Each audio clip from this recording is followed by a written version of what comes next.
La investigación la haces en la Universidad de la República, ¿no? Vos estás en Montevideo. Sí, es verdad, trabajo en la Facultad de Ciencias, ahí tengo, digamos, como mi laboratorio.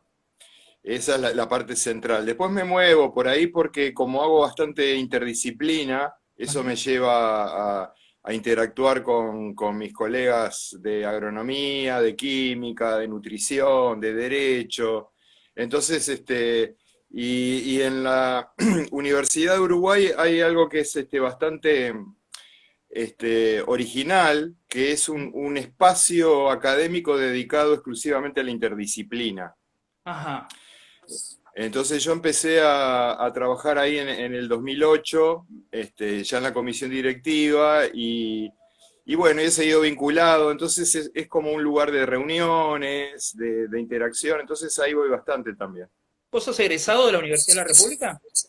Sí, sí, yo hice toda la educación pública, primaria, secundaria y la universidad que es gratuita, acá es pública.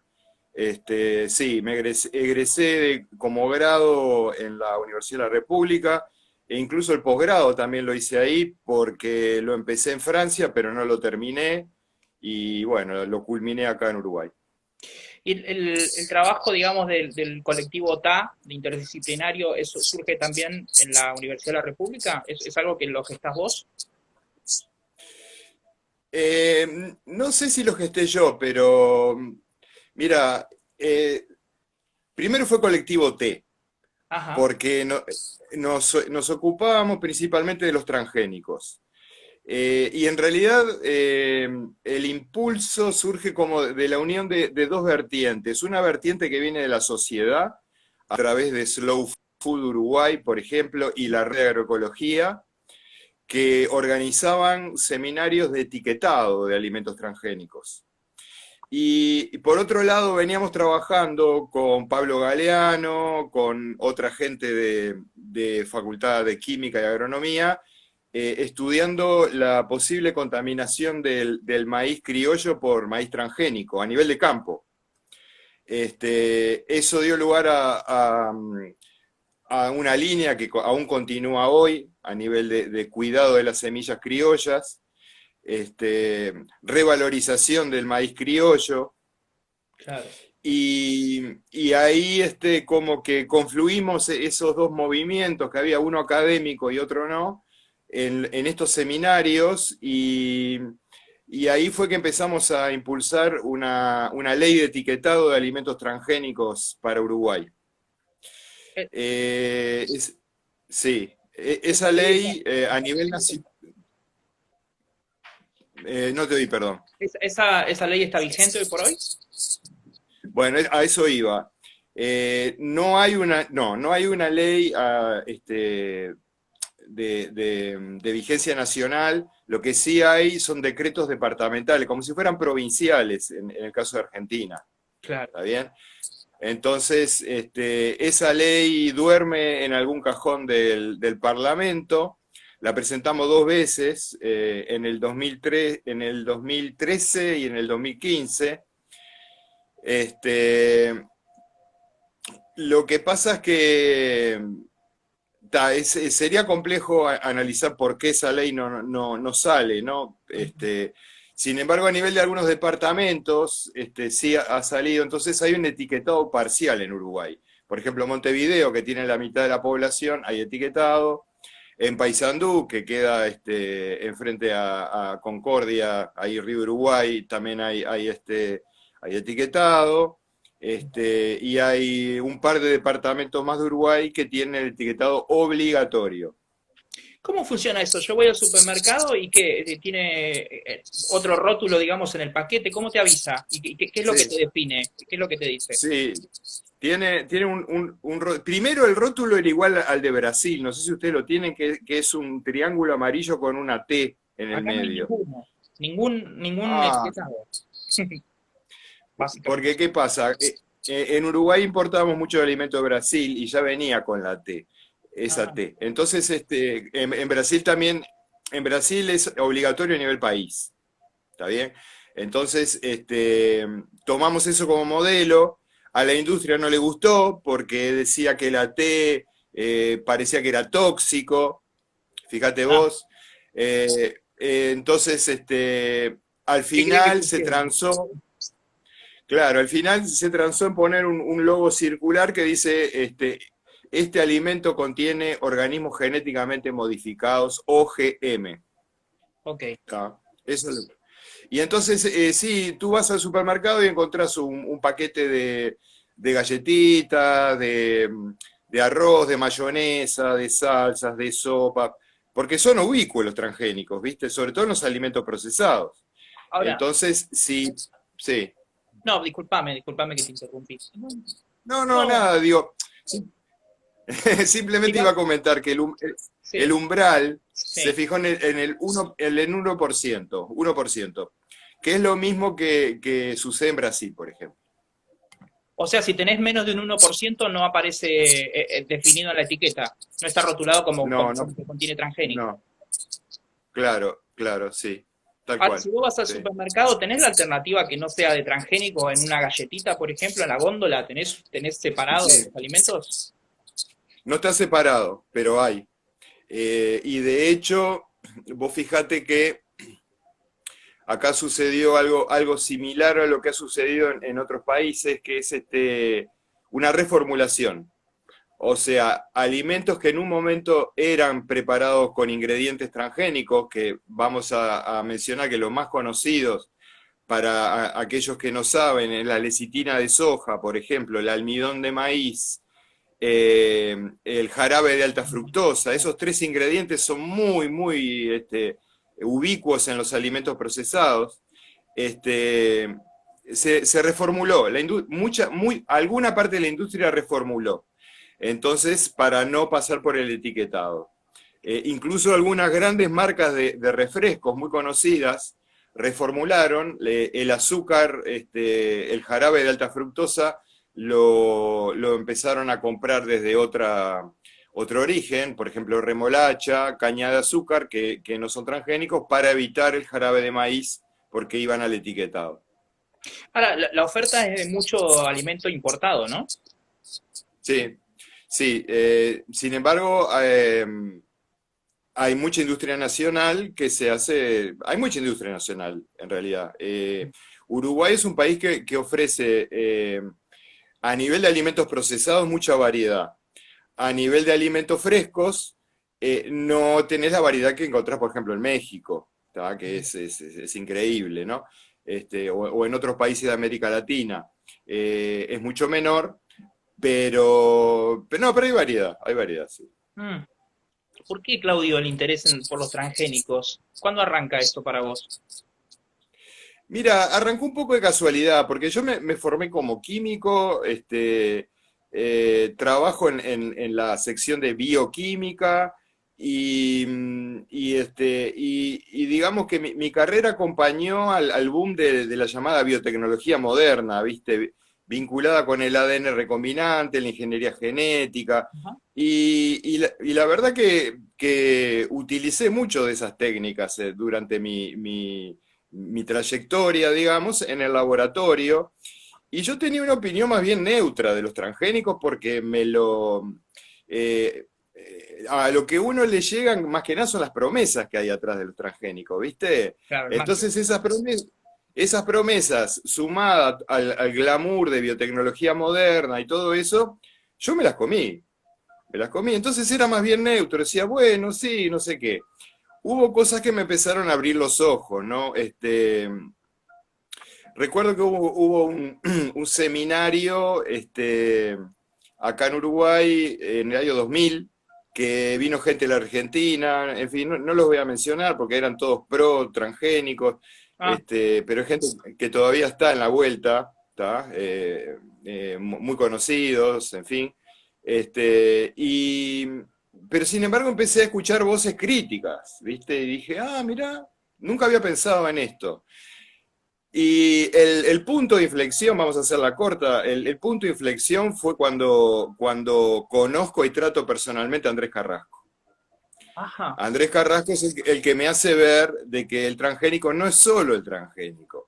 Porque podemos estar discutiendo horas acerca de si el transgénico en sí es bueno o malo como alimento, por la construcción genética, bla, bla, bla. ¿Está bien? Y eso es algo que no está saldado, pero que hoy, con mi mirada de hoy, yo digo, igual es preocupante. No, no, aún así preferiría no consumirlo. Pero bueno, pero la construcción del transgénico es solo una parte, porque está todo el modelo, ¿verdad?, que acompaña al transgénico, un modelo basado en el uso masivo de agrotóxicos, y que esos agrotóxicos quedan remanentes en los alimentos, por lo tanto estamos consumiendo en nuestros alimentos agrotóxicos que vienen de los transgénicos.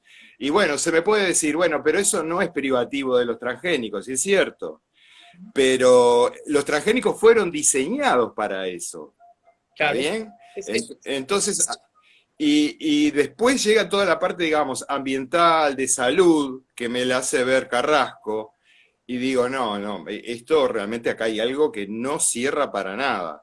Entonces se me empiezan a caer esas promesas, ¿viste? Que nos habían hecho, empezamos a estudiar, a investigar, y bueno, llegamos al día de hoy en el cual estamos buscando afianzar alternativas porque vemos que por acá no va la cosa.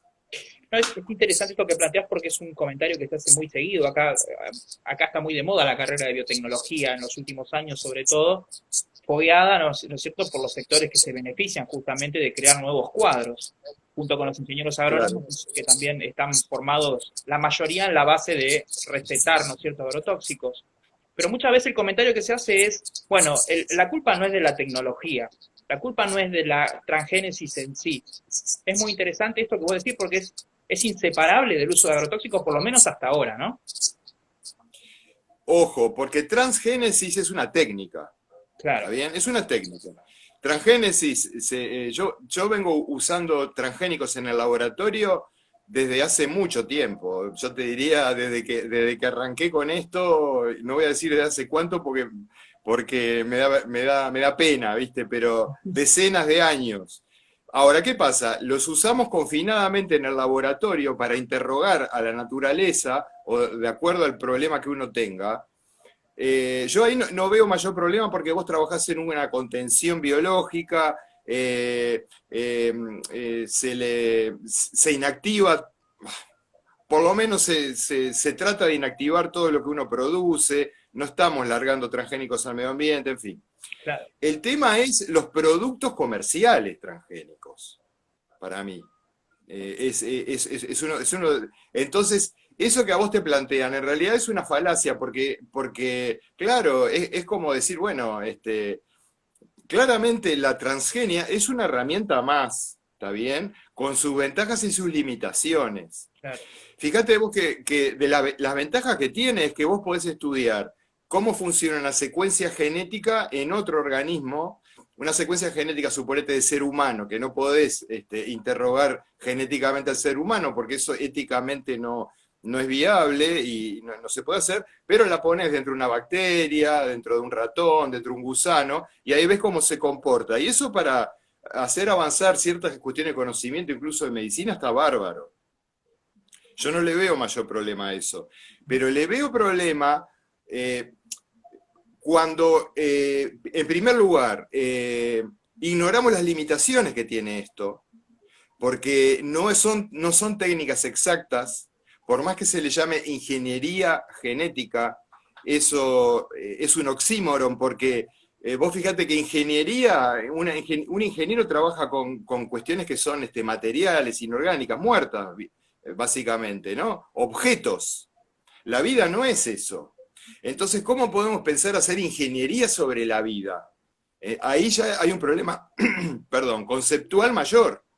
Ese problema conceptual se ignora cuando se pretende insertar secuencias de otras especies en una planta, por ejemplo, en un animal, y asumir de que solo lo único que le va a pasar a esa planta o animal es que esa secuencia que yo puse va a expresarse y solo eso, y el resto como que no existe, como que es una nube blanca que va a seguir ahí y va a estar inalterada. Eso no es así. Todo organismo vivo es un sistema Y si nosotros alteramos, aunque sea mínimamente ese sistema, y más si lo alteramos desde el punto de vista genético, se altera todo el sistema. Y eso con los años ha sido más que comprobado en el caso, por ejemplo, de las plantas transgénicas. Las plantas transgénicas no son sustancialmente equivalentes, como se nos quiere hacer creer, que sus contrapartes no transgénicas, porque hay un cambio en toda la planta, en las proteínas que se producen, en los ácidos nucleicos que se expresan, en los fenotipos, o sea, cómo crece la planta. A veces los cambios son muy menores. Vos ves un maíz BT contra un maíz no transgénico y las diferencias son mínimas. Si no le haces el ADN, decís, contra un híbrido, por ejemplo, Claro. una contraparte híbrida, decís, bueno, son iguales prácticamente. Si no vas a los ácidos nucleicos o a las proteínas que tiene, no te das cuenta. Sin embargo, cuando uno hila más fino y estudia con estas herramientas que tenemos ahora de estudiar los sistemas enteros, por ejemplo, la proteómica, la genómica, todo ese tipo de herramientas permiten evidenciar de que los cambios son reales y son importantes a veces. Ujú, claro. Aparte, tengo entendido que la tecnología transgénica se impone por sobre el silvestre, ¿no? No, no necesariamente. No Ah, necesariamente. Lo que puede haber es una fuga, no, porque para que se imponga tendría que dar una ventaja adaptativa a nivel genético. Entonces, si no tenés una presión de selección, no vas a seleccionar ese rasgo. Me explico. Por ejemplo, una resistencia herbicida, ¿está bien? Si se escapa la resistencia herbicida, si vos no aplicás el herbicida, no hay presión de selección y por lo tanto se va a ir diluyendo con el tiempo. ¿Está bien? ajá, De hecho, hay líneas de investigación que están, incluso alguna de ellas acá en Uruguay, que está viendo cuántas generaciones se precisan para que un maíz contaminado por transgenes pierda esa característica. Entonces, no domina. Ahora, capaz que tu pregunta va por otro lado, Patricio, porque sí hay tecnologías nuevas que se llaman gene drives o impulsores genéticos que sí son dominantes, ah, que una vez que entran en la naturaleza, tienden a sustituir esa característica genética, tiende a ganarle a la característica salvaje. Entonces, esas estrategias, que es una de las cosas que se viene ahora, ojo, eh, apunta a hacer desaparecer en pocas generaciones especies enteras, por claro. ejemplo, plagas, Ujú. por ejemplo, vectores de enfermedades, ¿tá? Eso sí es real y está ya para salir, ya ¿El, está para salir eso. el CRISPR-Cas9 también podría ser en ese sentido? ¿Podría tener un efecto? Exactamente, claro, exactamente. La técnica más utilizada para producir estos impulsores genéticos es la llamada CRISPR-Cas9, sí. Claro, claro. Ahora, digo, bueno, esto arranca a partir. ¿Cuándo encontrás vos el momento de despegue de los transgénicos en Uruguay? Yo siempre lo asocio, vos corregime, con la situación Sí. que vivió Argentina, básicamente con la imposición de ciertas, ¿cómo se dice?, permisos de exportación, las retenciones a la soja. Básicamente, después de los años 2010, más o menos, ¿lo ubicás por ahí también o se produce mucho antes el despegue en Uruguay? Mira, fuimos muy en paralelo con la Argentina. Fíjense que ustedes aprueban el primer transgénico en el 96, la soja RR, y nosotros Claro. también. Mm, Después hubo un periodo hasta el 2004, creo que por ahí, donde se aprueba el primer maíz transgénico. Y después, con muy pocos transgénicos aprobados, hay una moratoria que duró 2 años y medio, hasta que se instaló una nueva... en el 2008 sale un decreto para la aprobación de transgénicos y ahí empiezan a aprobarse cada vez más. ajá. Eh, en este momento tenemos cerca de 30 transgénicos aprobados en Uruguay. Claro, sí, sí, es un número importante. Quería volver Sí. atrás, justamente, por eso estoy diciendo volver. ¿Cómo fue ese encuentro y esa interacción con Carrasco? Que justo lo mencionaste y la verdad que yo no sabía que de repente te habías conocido y que había sido como una especie también de puerta de entrada a otros temas, me imagino, ¿no? Sí, Andrés era un humanista, ¿no?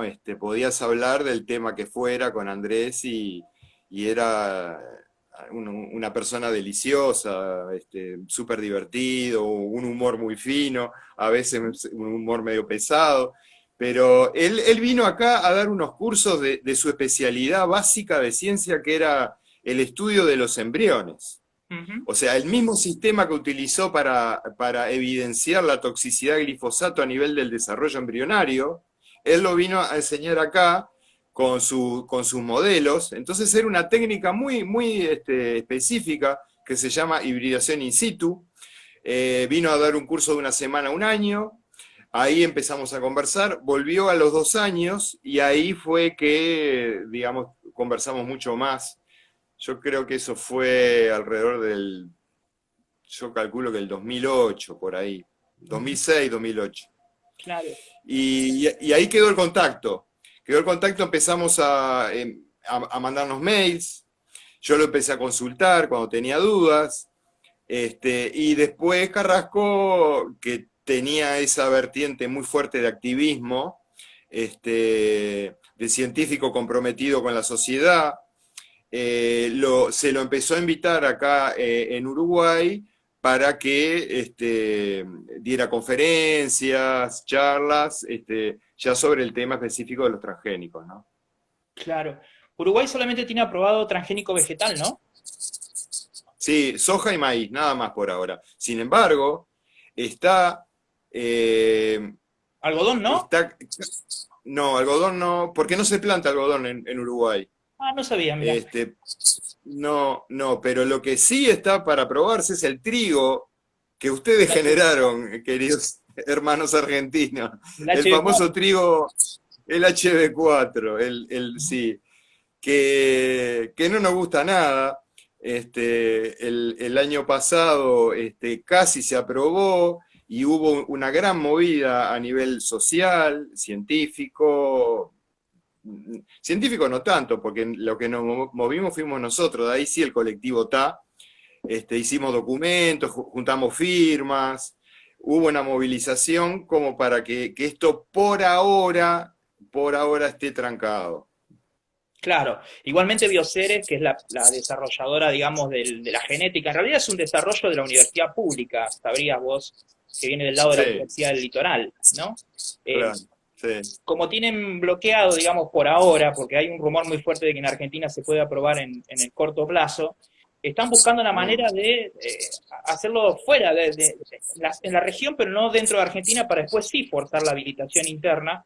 Te cuento porque, así claro. como vos exponés la situación en Uruguay, en Bolivia también están tratando de hacer fuerza para ver si pueden meter el HB4, que ya está aprobado a nivel soja en Bolivia. Porque viste que ese Sí, gen, que es el de la resistencia, también lo incorporaban a la estructura de la soja. Básicamente también para sí, vender más glufosinato de amonio, que supongo que ya se usa en Uruguay, ¿no? sí, se usa, sí. Ahora, esa construcción HB4 resistente a la sequía, ¿funciona? Yo me lo pregunto. O sea, ¿realmente funciona? Lo dice Porque el estamos fabricante. hablando de un... Claro, Por eso te hablo de las promesas, ¿viste? Porque es un rasgo complejo la resistencia a la sequía. No podés pretender de que solo se deba a una sola secuencia de ADN, y yo incluso me resisto a hablar de gen, porque gen es algo que materialmente no existe a nivel de organismos superiores. Pero podemos decir gen para que todo el mundo entienda, ¿no? bien. Hablamos de transgen, bueno. Son rasgos complejos una resistencia a la sequía. Es muy difícil que dependa de un solo gen. Muy difícil. De hecho, en ningún lugar del mundo se logró hacer cultivos resistentes a sequía. Entonces digo, yo no sé hasta dónde. Va a valer la pena adoptar, digamos, un rasgo genético que además,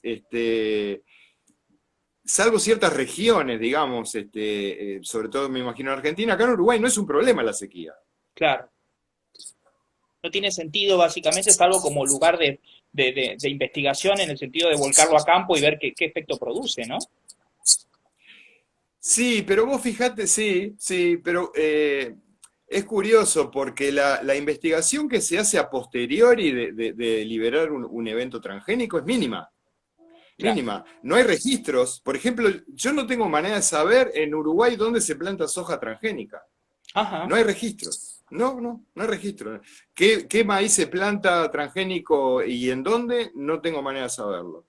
Entonces, no hay un seguimiento a posteriori. Sí hay algún ensayo, digamos, controlado de, por ejemplo, en lo que vendría a ser el INTA, ustedes, el INIA nuestro, ahí sí, se investiga y bueno, y se comparan distintas condiciones, está bien, porque es investigación, pero a nivel país lo que se dice es, aumentó la producción. Claro. Bueno, genial, aumentó la producción, pero es que si vos plantás más cantidad, obviamente que vas a producir más. Claro, aumentás la frontera agropecuaria. Ahora, los números de la soja, del maíz, allá son parecidos a los de acá, digo, porque, como vos decís, por ahí es difícil encontrar el lugar donde están haciéndolo, pero si tenés que la soja es el 95 o el 100% casi como ocurre en Argentina, vas a ir a cualquier campo y la vas a encontrar, digo, ¿no? Te vas a encontrar Sí, con transgénico en cualquier lugar.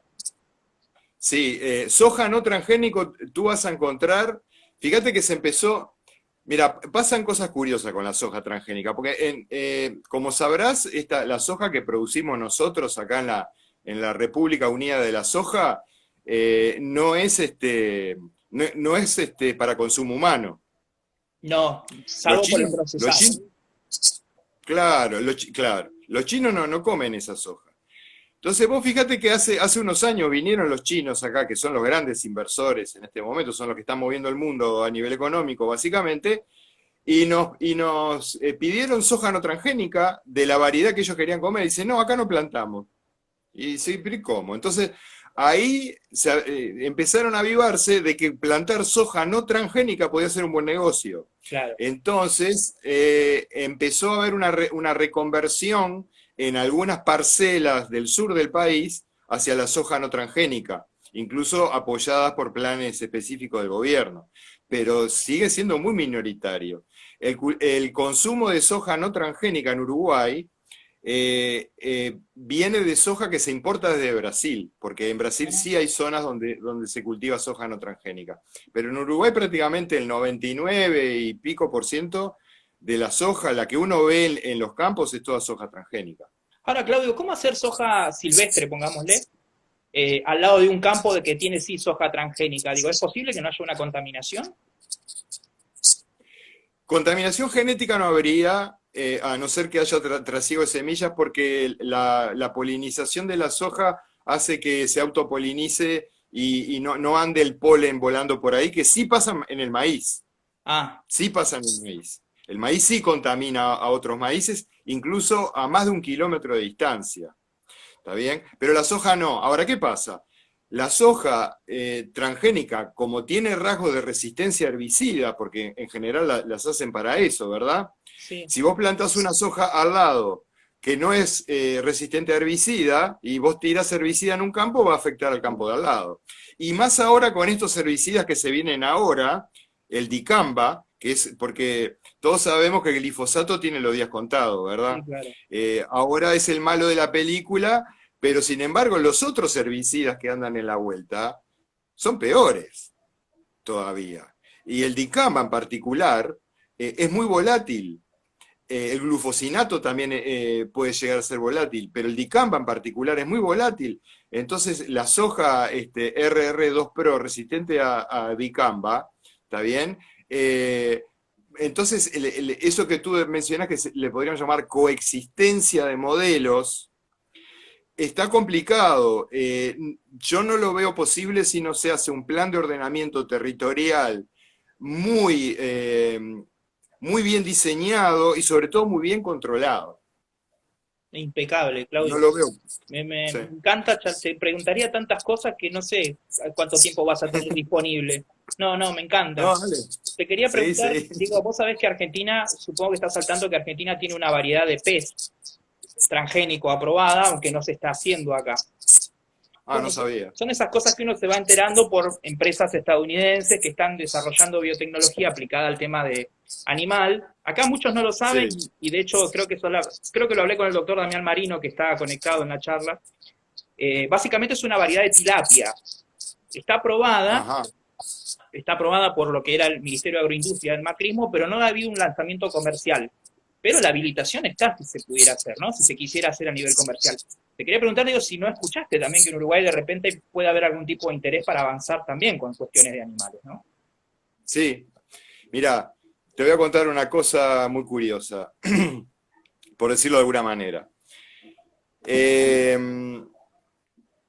el año pasado, no, el anterior, en el 2018, se impulsó un decreto que se le llamó acá el decreto Mordaza, que tenía que ver con la regulación de la reglamentación de la ley de riego. No sé si en Argentina tienen ley de riego, como hay en Chile y otros países, que lo que permite es que los consorcios, sociedades anónimas, se apropien de las cabeceras de los arroyos, ríos, cañadas, embalsen eso, es una privatización en los hechos del agua. ¿Está bien? Hay discusiones al respecto, no hay una ley, creo, de ordenamiento general, pero sí hay discusiones provinciales por las mismas constituciones y Mendoza, por ejemplo, es una provincia muy conflictiva con sus pares porque es cabecera de muchos ríos, por ejemplo. Sí, es Bien. provincial todavía acá, creo. Bien. Ese tipo de embalsamiento se sabe que es uno de los factores desencadenantes de las floraciones de cianobacterias. Por poner un ejemplo, Ajá. ¿tá? Las cianobacterias después empiezan a bajar por arroyos, ríos, agarra Río Uruguay, a nosotros, por ejemplo, nos está arruinando el turismo en verano en todas las playas del oeste de Uruguay, Colonia, San José, Montevideo, Canelones, parte de Maldonado, porque esas cianobacterias son tóxicas, directamente, son tóxicas. Este, entonces, ¿qué pasa?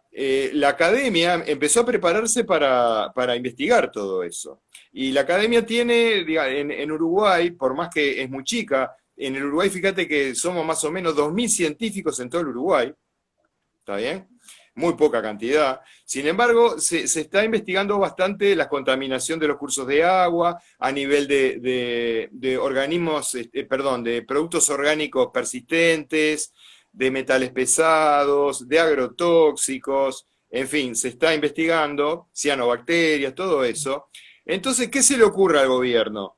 Eh, eh, Escribir un decreto Mordaza que hacía que para hacer investigación en un curso de agua había que pedir permiso primero a la Dirección Nacional de Recursos Acuáticos, ¿tá? Y, o sea, a una parte de un ministerio, ¿tá? De ganadería en este caso, para hacer investigación, donde se vio que hacer investigación científica tengas que pedirle permiso a un ministerio. No solo eso, para publicar tus resultados, primero tenían que revisar los sellos a ver si te autorizaban a publicar tus resultados. Imagínate un científico que tiene resultados, que vive de los trabajos que publica, que queden trancados en una oficina de gobierno. ¿Tá? Eso generó una revisión a fondo de esa reglamentación. ¿Y qué descubrimos ahí? Que estaba perdido un artículo al final de ese reglamento que autorizaba a la Dirección Nacional de Recursos Acuáticos a aprobar eventos transgénicos de peces. Y Ah, ahí voy a lo que vos estabas comentando. Quiere decir de que se cambiaba, digamos, la competencia, ¿está bien?, de autorización de eventos transgénicos, que ahora descansa en un Gabinete Nacional de Bioseguridad, donde hay 6 ministerios, a una oficina perdida, una oficina chica dentro de un ministerio, para aprobar nada menos que peces transgénicos. ¿Tá? Eso, por suerte, lo pudimos detectar, se hizo todo un informe desde la academia, y todo eso quedó por ahora en suspenso. A lo que voy es que Uruguay no tiene legislación al respecto de animales transgénicos, ninguno. Sean vacas, ovejas, peces, insectos, lo que sea. Hay un vacío legal. ¿Está bien? Uruguay no tiene una ley de bioseguridad. claro. Que no es una casualidad Eh, que no la tenga, claramente, ¿no? y vos fijate que no hay casualidades en la vida, no sé, porque al haber un vacío legal, un vacío siempre se termina ocupando por alguien, ¿verdad? Claro. Estaba pensando, Claudio, el gobierno anterior en Argentina tuvo una predisposición muy fuerte. De hecho, destinó recursos a través del Ministerio de Agroindustria, a través del mismo INTA, bueno, distintos organismos para promover la difusión de la edición génica. Te quería Sí, preguntar respecto de si en Uruguay pasa lo mismo, que de repente tenés un gobierno, no quiero decir el Estado, porque el Estado somos todos, digo, un gobierno, tenés actitudes de gobierno promoviendo este tipo de modelos y este tipo de orientación también de investigación científica. ¿Cómo es allá? igual. Ajá, Pero además tiene mucho que ver con lo que hablamos recién, porque al haber un vacío legal con respecto a la edición génica, eh, ya hay experiencias en marcha hechas en colaboración con un laboratorio francés o inglés, no estoy muy seguro, para hacer impulsores genéticos para afectar una mosca que afecta al ganado. ajá, Ahora bien, esa mosca, que sobre todo afecta en el litoral, o sea, en lo que es la frontera con la Argentina a través del río Uruguay, no se ha hecho ninguna prueba de bioseguridad ni de nada, no se ha estudiado bien esa mosca. Esa mosca no cruza el río Uruguay, o sea que si se libera una mosca genéticamente modificada en Uruguay, ¿tá? Eh, para lo cual no está previsto hacer ninguna prueba de bioseguridad ni de nada, ¿viste? Nada, no está previsto nada. Simplemente la vamos a hacer y la vamos a alargar a ver qué pasa. ¿Está bien? Porque así funciona esto. claro. ¿Viste? Lo largamos y vemos después a ver qué pasa. ¿Viste? Bueno, esa mosca, me vas a decir que no va a cruzar el río Uruguay y va a aparecer entonces una mosca impulsora genética en Argentina. Claro. Bueno, asegura que no, pero ¿te das cuenta que no hay ciencia atrás de esto? Lo único que hay es propaganda. Porque dicen, el Uruguay se va a ahorrar no sé cuántos millones de dólares por la bichera que le da esta mosca. Bueno, está bien, es un problema real, pero hay otras maneras de enfrentar ese problema. Sí, suena un poco a los mosquitos en Brasil y en África, ¿no? La manipulación que se está haciendo Exacto, también. Claudio, exacto, ¿Uruguay ya exacto. tiene algún desarrollo transgénico propio? Sí, ¿En qué? sí. ¿En el cultivo? Vos estás, sí, hay algunas cosas hechas en soja, este, y, y la verdad se maneja con muy poca difusión. Yo Ujú. la verdad que no sé muy bien en qué anda eso. Eh, pero sí sé que hay grupos pequeños en por lo menos dos facultades que están trabajando por esa vía de generar vegetales transgénicos. ¿Sí? Transgénicos o editados genómicamente. Claro, Sí, sí, sí también. que es también esa discusión. Si de repente, acá en un momento se hablaba de que la edición génica era una manera de saltear las barreras que Europa le estaba poniendo a los transgénicos, ¿no? Bueno, está, pero eso vos fíjate que simplemente es una declaración de intenciones o de aspiraciones, porque cuando uno, nuevamente vamos a lo mismo, cuando uno va al detalle de la edición genómica, está sujeta a errores, no es una técnica exacta. Claro, Se producen inserciones, se producen efectos no deseados, se producen efectos no blancos. Quiere decir de que si yo quiero ir a este pedacito del genoma, bien, altero acá, pero también puedo alterar otros lugares. Entonces, eh, para, ¿por qué no existe la terapia génica a ese nivel en humanos? ¿Te das cuenta? Preguntémonos eso. ¿Por qué no existe a nivel humano? Porque se sabe que hay efectos nocivos. ¿Está bien? Y esto que se supo claramente ya desde hace un par de años, hizo que se frenara bastante el impulso que venía aceleradísimo para editar genómicamente al humano, incluso en la línea germinal o en embriones, ¿está bien? Que de hecho algunos ejemplos conocemos, como el del chino este, etcétera, que claro, vos viste todo el lío que se armó, sí, sí, fue todo un ¿tá? escándalo. Todo eso hay como una especie como de moratoria de hecho, pero ¿qué pasa? Cuando se trata de editar a nuestros alimentos, eso no ocurre. ¿Y por qué? ¿Por qué? Me pregunto yo.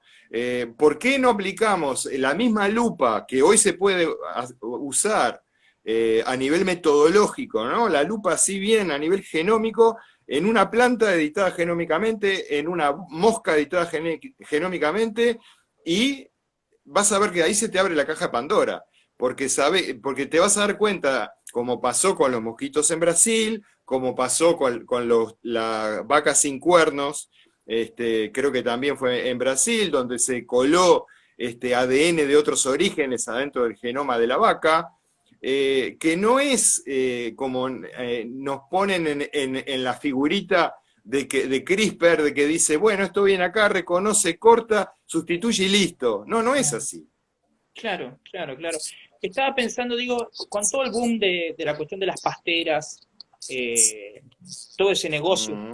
todo, ¿no es cierto?, a partir justamente de la exportación de la pasta y demás. Digo, ¿hay algún trabajo que se esté haciendo que tengas conocimiento de transgénesis en árboles? No en Uruguay que yo sepa, sí en Brasil. Ujú. Y yo te digo la verdad, no sabemos si no hay árboles transgénicos ya en el territorio. No sabemos, porque no lo hemos buscado, ¿está bien? Este, la verdad que mi laboratorio es un laboratorio pequeño, somos pocas personas, y por ahora nos estamos concentrando en analizar aquellos transgénicos que han sido aprobados en Uruguay para, para ayudar a que se cumpla con la reglamentación de etiquetado. Claro, Pero, uff, si habrá cosas para hacer. Preguntémonos, por ejemplo, vos hoy hablabas de la tilapia, ¿tá? exacto. Uruguay importa tilapia congelada, ¿está bien? Filete de tilapia. Ah, mirá. Esa tilapia, claro, esa tilapia.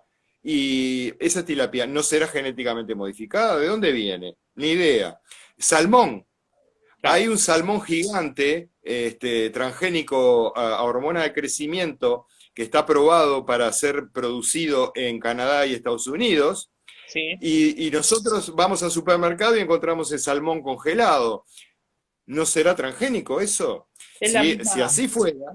la misma ¿Mm? empresa, Claudio, la de la tilapia con el Sí. salmón. La misma empresa que obtuvo el permiso para lo que sería la producción en Argentina es la misma que desarrolló ese salmón que tiene un rendimiento superior en teoría en carne, ¿no?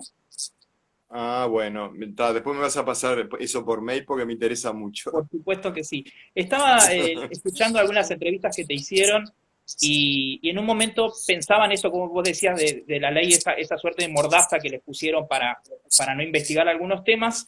Y en una entrevista vos comentás que en Uruguay no se puede analizar glifosato en líquidos biológicos humanos. ¿Eso es así? ¿Podés contar cómo es Sí. eso? No sé si sigue vigente porque es una entrevista de hace un par de años que vi que te hicieron. No, no, sigue vigente, es tremendo, porque el glifosato es así como en usted, nosotros utilizamos por persona de Uruguay por año 5 litros de glifosato en territorio.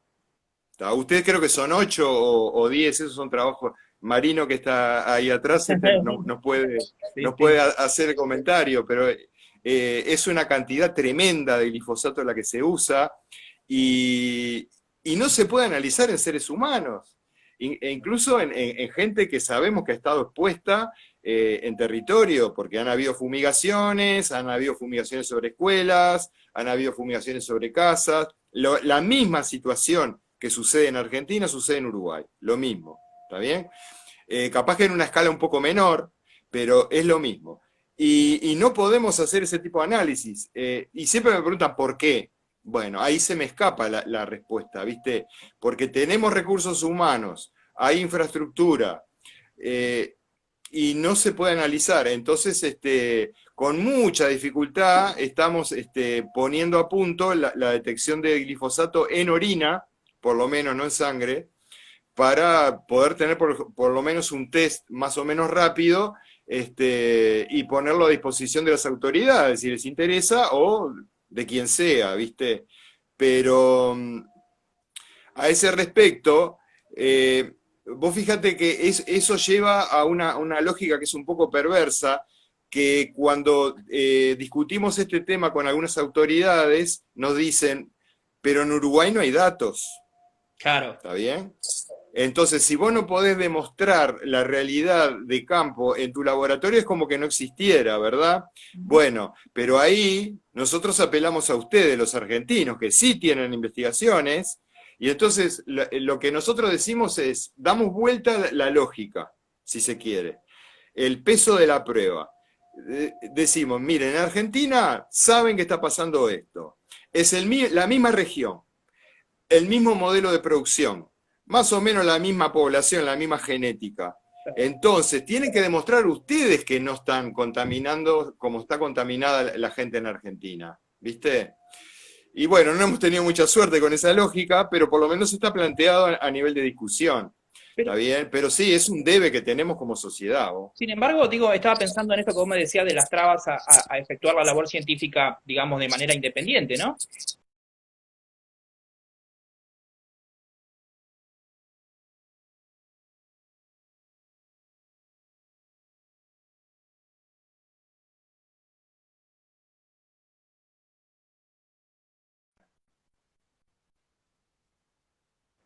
No sé si esto sigue saliendo, pero ahí va. Ahí estamos, Claudio, volvimos. Te preguntaba si, digo, cómo fue, porque digo, hay una experiencia que yo, me acuerdo porque acá se publicó también, creo que fue hace un año o 2 años, de la medición Sí, de plaguicidas en agua de lluvia, si mal no recuerdo, digo, sí. ahí se pudo de alguna manera sortear las trabas, ¿no es cierto?, que se vienen imponiendo desde arriba.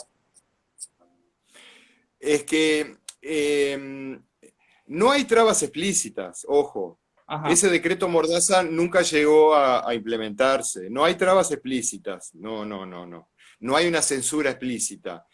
Lo que hay es que a nivel de investigación nos manejamos con un presupuesto muy magro y si bien la Universidad de la República apoya este tipo de estudios, ujú, pero hay otras agencias gubernamentales dedicadas al apoyo de la ciencia que no les interesa tanto que vayamos por ese lado. Entonces todos los estudios son más o menos parciales, con pocas muestras, o los tenemos que hacer en colaboración con otros países.